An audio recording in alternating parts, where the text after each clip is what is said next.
This morning we're continuing our series through Ecclesiastes, and just as a brief recap, remember Ecclesiastes is this kind of challenging and strange book in the Old Testament where the teacher, the son of David, king in Jerusalem, is on this pursuit to answer this question: what do people gain from all their labors at which they toil under the sun?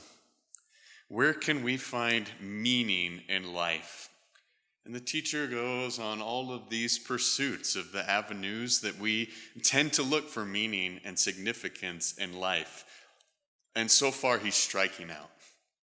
And he repeats this phrase that we hear over and over: meaningless, meaningless, meaningless. So far, we've looked to see as he's pursued living with wisdom and knowledge, and he's found that to be meaningless, or looking for pleasure, and he's found that to be meaningless, and it can't fill this void that he's looking for. And so this morning we go on his next pursuit, and this is in chapter 2, verse 17 through 26, where we'll take a look at the teacher's pursuit for meaning here in labor and work and toil. So Ecclesiastes chapter 2, verses 17 to 26. So I hated life, because the work that is done under the sun was grievous to me. All of it is meaningless, a chasing after the wind.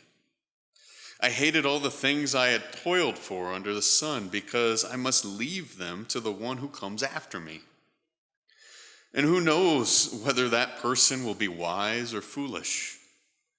Yet they will have control over all the fruit of my toil, into which I have poured my effort and skill under the sun. This too is meaningless. So my heart began to despair over all my toilsome labor under the sun. For a person may labor with wisdom, knowledge, and skill, and then they must leave all they own to another who has not toiled for it. This too is meaningless and a great misfortune. What do people get for all the toil and anxious striving with which they labor under the sun? All their days their work is grief and pain. Even at night their minds do not rest. This too is meaningless. A person can do nothing better than to eat and drink and find satisfaction in their own toil. This too, I see, is from the hand of God, for without him, who can eat or find enjoyment? To the person who pleases him, God gives wisdom, knowledge, and happiness. But to the sinner, he gives the task of gathering and storing up wealth, to hand it over to the one who pleases God. This too is meaningless, a chasing after the wind. This is the word of the Lord. Thanks be to God. I was thinking back on some of the television shows that I've watched over the years, sitcoms, comedies, and when I was younger, some of the shows that we watched the most were shows like The Cosby Show, or Family Ties, or Growing Pains. And if you're unfamiliar with those shows, they're kind of like shows that have come before. They're sitcoms about family life.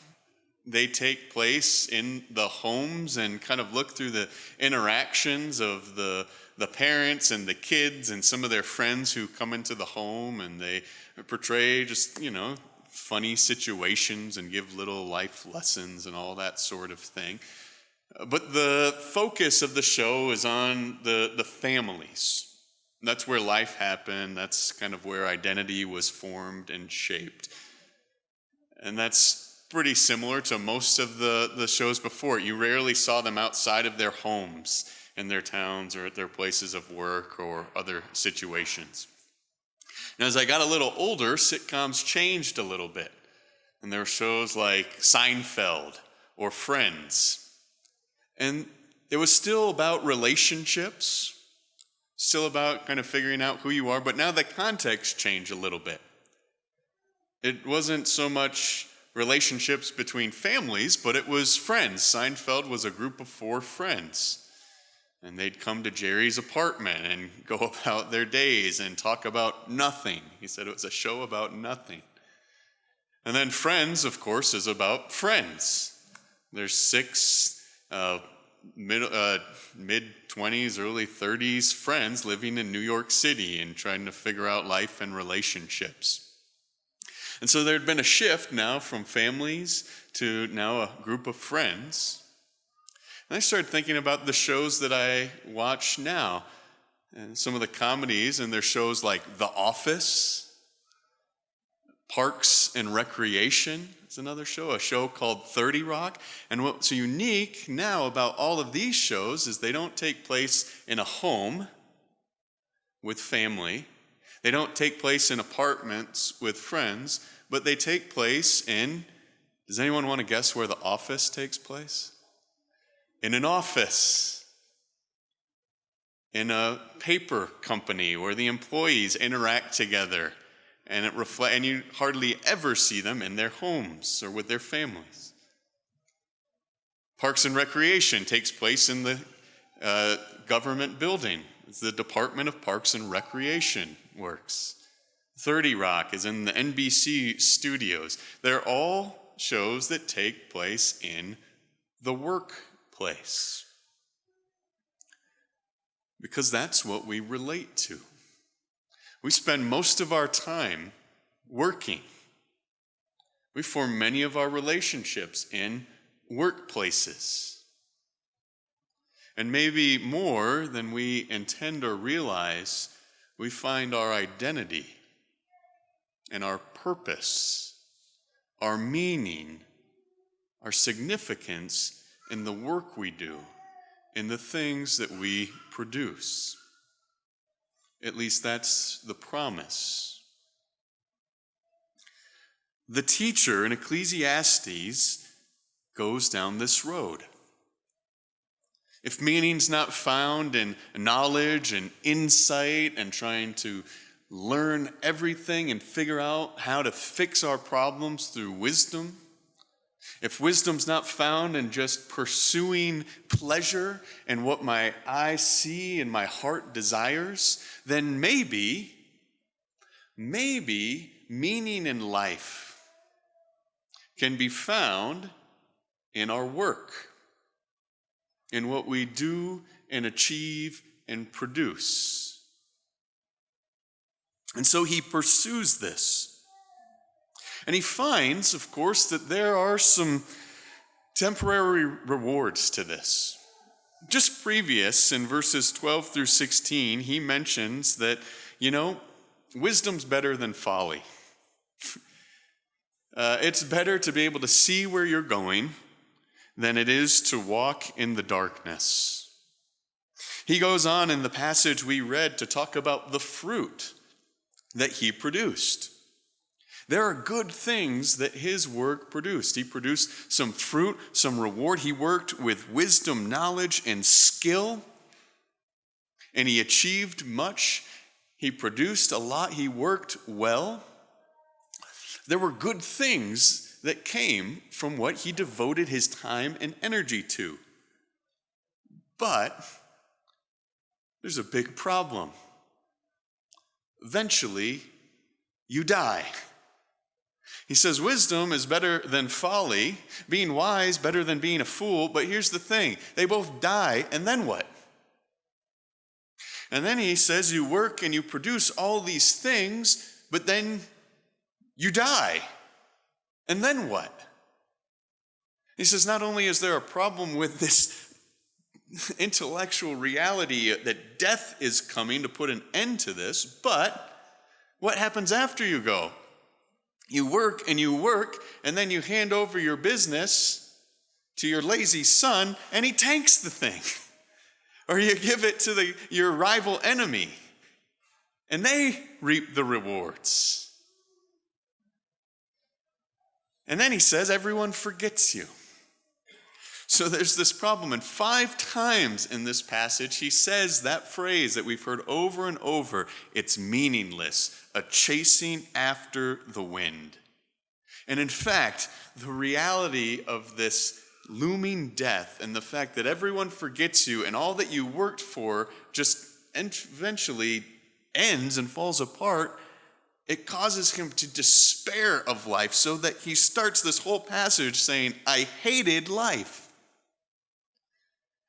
You have a good idea what his conclusion is going to be, right? When he goes, I'm going to pursue life or work to see if there's meaning. And he starts it with, I hated life. Maybe we're not going to get what we want here. But he finds that as he seeks meaning and lasting purpose in his toil and work, it amounts to nothing in the long run.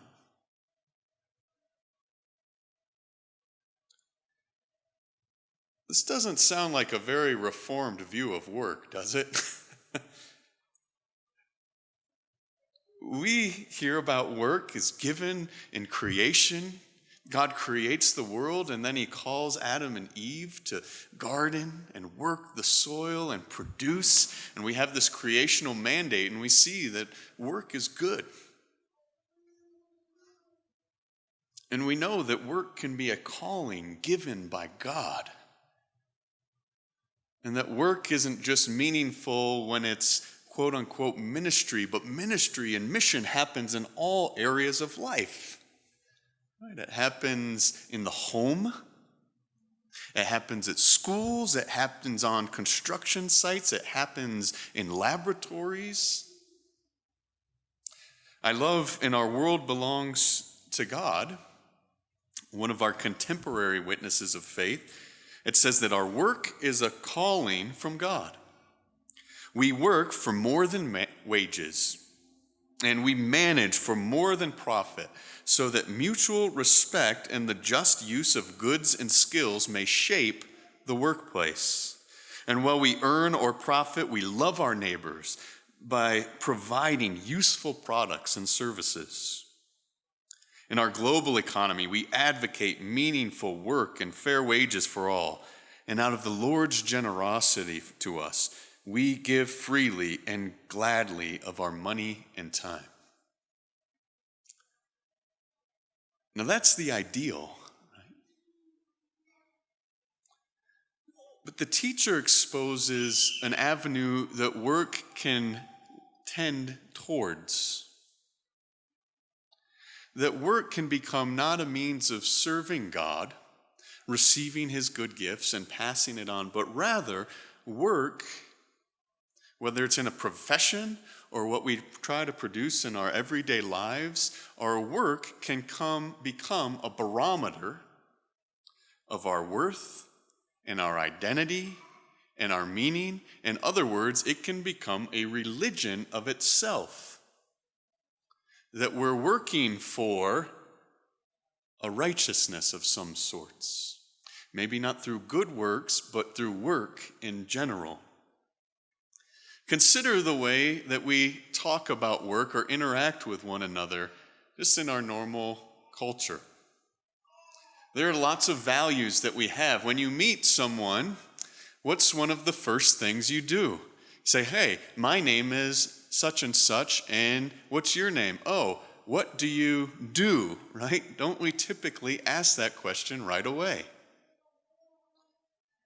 And maybe we don't mean to do this, but often in the back of our minds, we use that question to kind of size someone up and figure out where we relate to them and how we relate to them. Because in our culture, we have a sort of hierarchy of professions and tasks. We have things that we want our children and grandchildren to do and things we don't want them to do. And so we say, what do you do? And when we answer that, we want to share something that's significant. And if we don't feel like our work is significant enough, we might say, oh, I do this, but my real passion is, and you might share something else. Another thing that we always talk about is it becomes a huge value for us to be very busy. The busier you are, the more important you are. And one of those shows I mentioned, Parks and Recreation, one of the characters, Tom, creates a new business.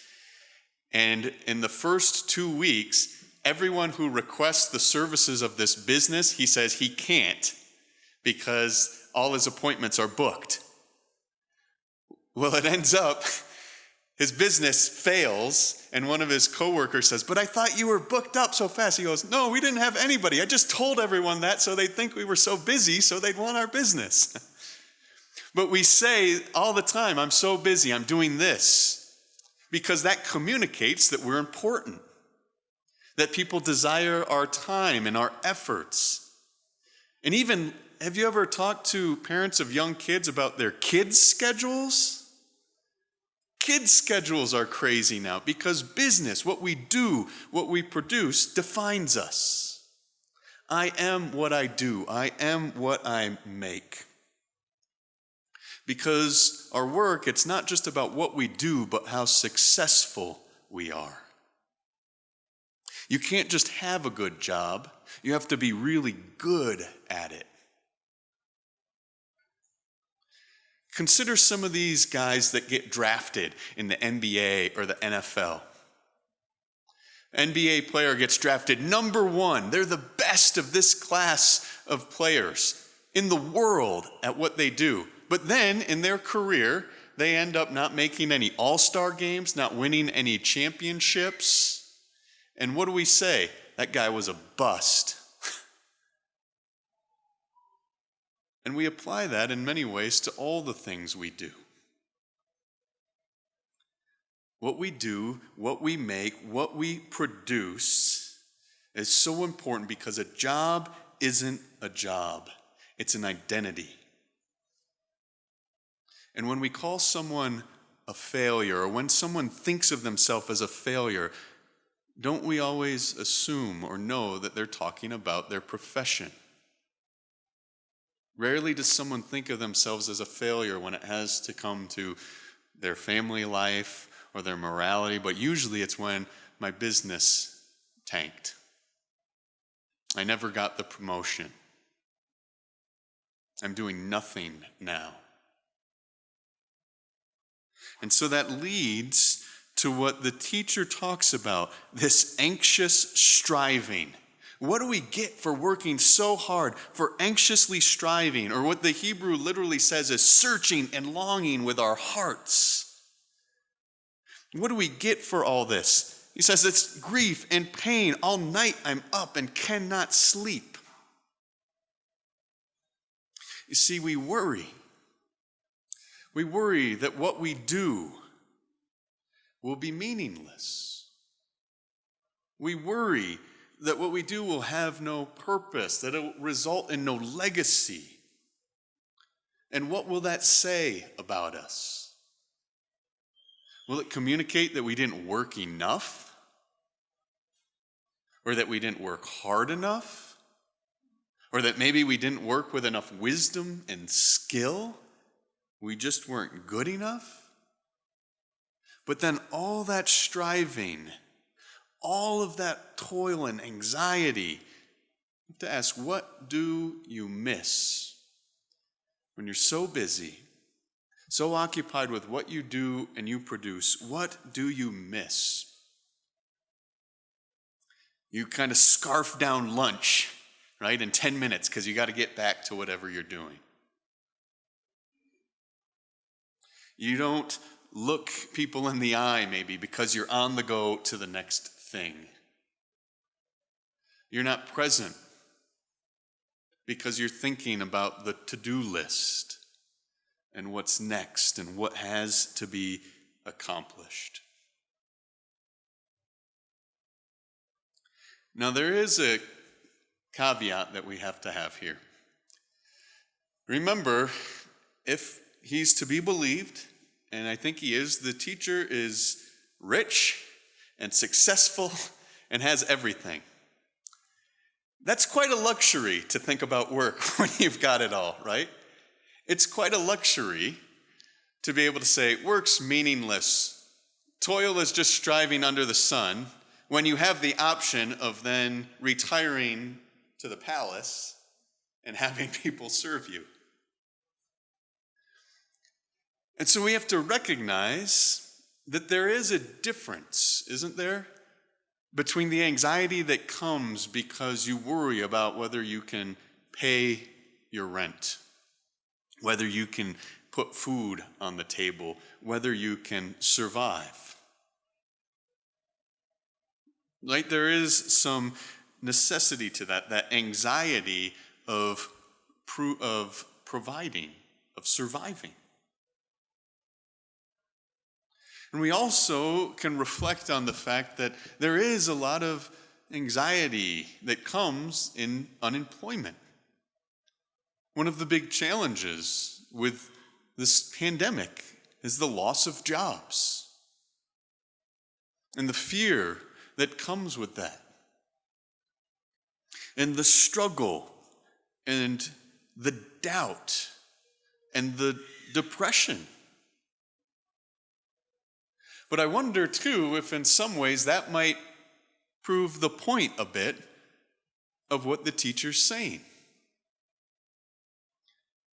That when it comes to the struggles we find when there isn't work that we can do, maybe that reveals some of the value that we put. That in our society, we tend to undervalue those who don't produce, or who aren't preparing to do that. We begin to undervalue the person who is unemployed. And when you say, what do you do? And they say, well, I don't have a job right now. You go, ooh. And you begin to feel, if you don't have a job for whatever reason, that maybe I'm not worth anything because I can't produce. Or the parent who stays at home with young children. They wrestle with, is what I'm doing as important as what other people are doing? Or what about the struggles that many have when they retire and now no longer are they contributing to the economy or producing something? And you think, am I of value? And so perhaps we do wrap ourselves up too much with this religion of work. And the only deliverance that comes from that is through catastrophe. A few years ago, the New York Times put out an article that was entitled Life After Work. And in it, they interviewed this woman, Erin Callan, who was the chief financial officer of Lehman Brothers from September 2007 to June 2008. Now, if you remember your recent history, that was not an ideal time to be working at a place like that. That was during this great financial crisis. And so she lost her job, but as she was recalling her experience in those positions, she said that I didn't start out with the goal of devoting all of myself to my job. It crept in over time. First, I spent a half hour on Sunday organizing my email, my to-do list, and my calendar so that Monday morning would be easier. And then I was working a few hours on Sunday, and then all day. She said my boundaries slipped away until work was all that I had left. And inevitably, when I left my job, it devastated me. I couldn't just move on. I did not know how to value who I was versus what I did. What I did was who I was. And without the crisis, I may never have been strong enough to step away. Perhaps I needed what felt at the time like some of the worst experiences of my life to come to a place where I could be grateful for the life that I had. See, she wrapped up her whole identity and worth in what she did. And do you hear what had to happen? She had to die.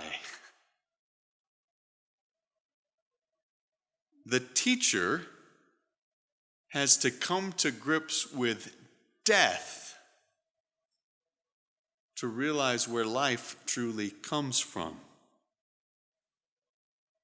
It's the reality of this death that looms that can either lead us, as it leads the teacher here, to hating life, to despair, or when everything that we place our hope in is taken away from us, it can become the avenue to help us realize the ultimate purpose for which God gives life. In verse 24, it's the first time in all of chapter 2, in all of this pursuit for meaning, it's the first time that God shows up. And what the teacher says is that once everything was stripped away from him, once all this anxiety of trying to control the future was taken away from him, it's then that he realized the presence of God in the midst of his present life. He mentions that a person can do nothing better than to eat and drink and find satisfaction in their own toil, and this is from the hand of God. And in this eating and drinking and joy and labor, it's a picture of the peace, the shalom that God intends for his creation. If we go back to that place where work is good and full of meaning and purpose, it's in this place where God offers Eden and the whole world as a gift to his creation that he loves. And he says, receive this gift, this working with the soil, and experience the joy of fruit that comes from it. Receive this gift of being with one another and enjoying one another and bringing life to the world through your children, and enjoy them. Eat of what produces. Eat of all the trees of the garden and enjoy them as a gift. This is this peace, this shalom, this wholeness that God gives. And the teacher says, when we receive that gift, then we experience the joy in it. When we try to work and produce and find our value there, we lose it. But when we receive it as a gift in the present, there's joy. There's a challenge in accepting a gift, isn't there? If we think about the way that we revolve our lives around work, we start to view the world in kind of economic terms. Someone has you over to their home. You enjoy a nice meal and their company. And as you're leaving, you think to yourself, I better invite them over to my house now. And you might, or someone does a favor for you and you say, I owe you. Because there's kind of a view of receiving gifts that creates this treadmill, saying when someone does something for me, we think of what we must do in return. But God's gifts do not work that way. You cannot pay him back. You can only receive. And if you try, you're going to mess up the gift. And so we're invited from this shift God's gifts are gracious. And we can only experience this joy in the present if we receive those gifts. If we focus all on the future, we start thinking we've got to earn it, we've got to do it. But we can receive the gift because we don't have to control the future. You see, there is a death that happened for Erin Callan, where she lost this job that she had worked so hard for, but that death caused her to realize that she was not what she did so she could receive what she had. It was a catastrophe that led to deliverance. The teacher looks at all that he's worked for and realizes it ends up to nothing because of death, and that anxiety and toil and staying up at night is this catastrophe that delivers him into this place of receiving the gifts of God in the present. And likewise, it's through this catastrophe of death that we receive deliverance, that we might enjoy the gifts of God in the present. For what greater catastrophe of death is there than looking upon the cross? But in reality, what that death is God looking upon his good creation and seeing how we've marred it and saying, I will not let it go. And so he comes, not giving up. And in this greatest catastrophe of history, in the death of Christ, we then receive life from him. And now we know that our future is secure. We don't have to create our own meaning and purpose and significance through striving and working and producing. Because the future is secure in Jesus. And because the future is secure in Jesus, we can work in a new way. We can work not to create our legacy, but to receive his good gifts. We can work not thinking, I've got to get the most significant job, I've got to do the best at it.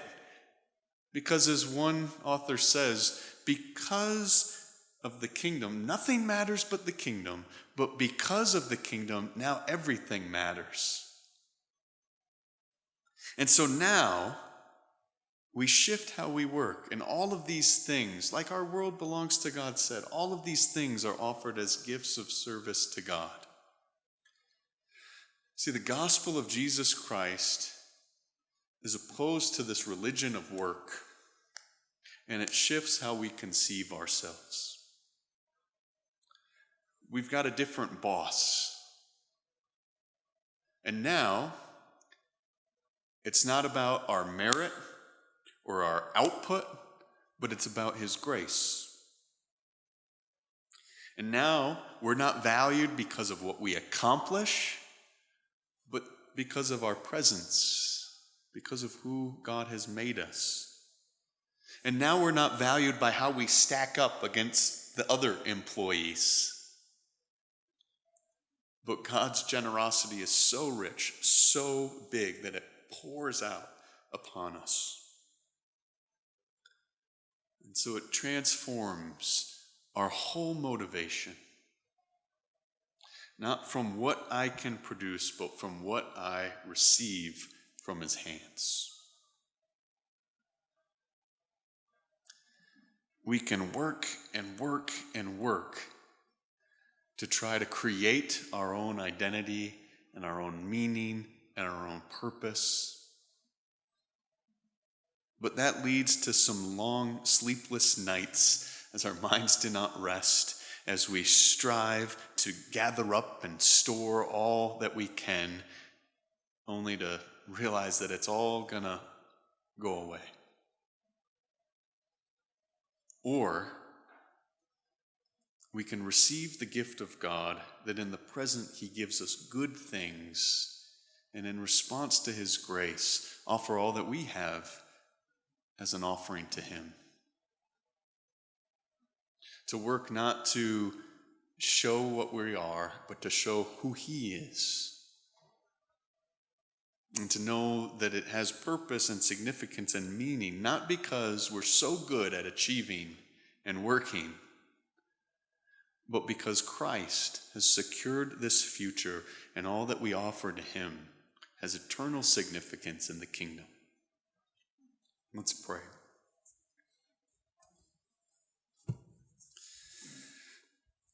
Father, we so desperately want to be people who achieve and produce good things. We want to put on display all the work that we have done, whether good deeds or whether accomplishments or whether success. But it's a shaky ladder we try to climb up. And we are thankful that you don't look at us that way, but you look at us through the lens of your Son, Jesus Christ. And so we pray that we would receive that grace, that we would receive your goodness, that every moment, every gift we would accept as from your hand, that we would experience the joy of that, and that the whole world would see a whole different way of working and living because we've been transformed by the gospel. So thank you for your love. Thank you for Jesus. Thank you that he stood in our place and has given us life. Thank you for the forgiveness we have for when we fail and the power we have to live every day. We thank you and we love you. Amen. Let's respond together.